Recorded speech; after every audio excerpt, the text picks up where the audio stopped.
what happened to me as well. I mean, I used to say my favorite word's the F word. I mean, I used it probably 50 times for every sentence. I mean, it was ridiculous.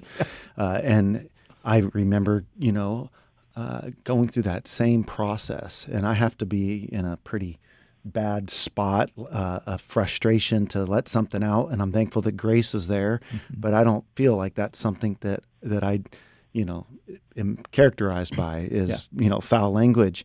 I do see this happening in our culture, and it's concerning. And for me, when I hear people try to justify using it, I think that the Bible tells us we're going to be held accountable for every word. Every idle word. Yeah, every idle word. Yeah. So when you think about that, I'm going, I don't really, there's just better words to use. Now, some would make the case that, the Greek word skubala, where Paul is talking about, how, his sins are like skubala.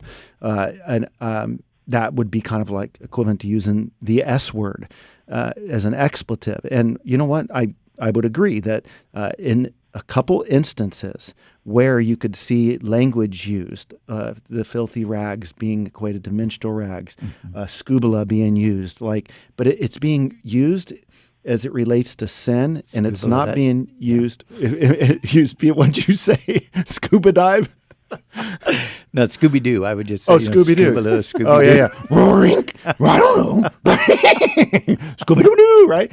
Okay. So that's your little bit of impersonation, but it was used to show the vileness of sin, and in the context it's being used, it's not being glorified. It's like this is sin, and if you know what, honestly, if you're going to look for a way to describe sin, take the worst word that you can think of and put it on that, and that's how it was being used.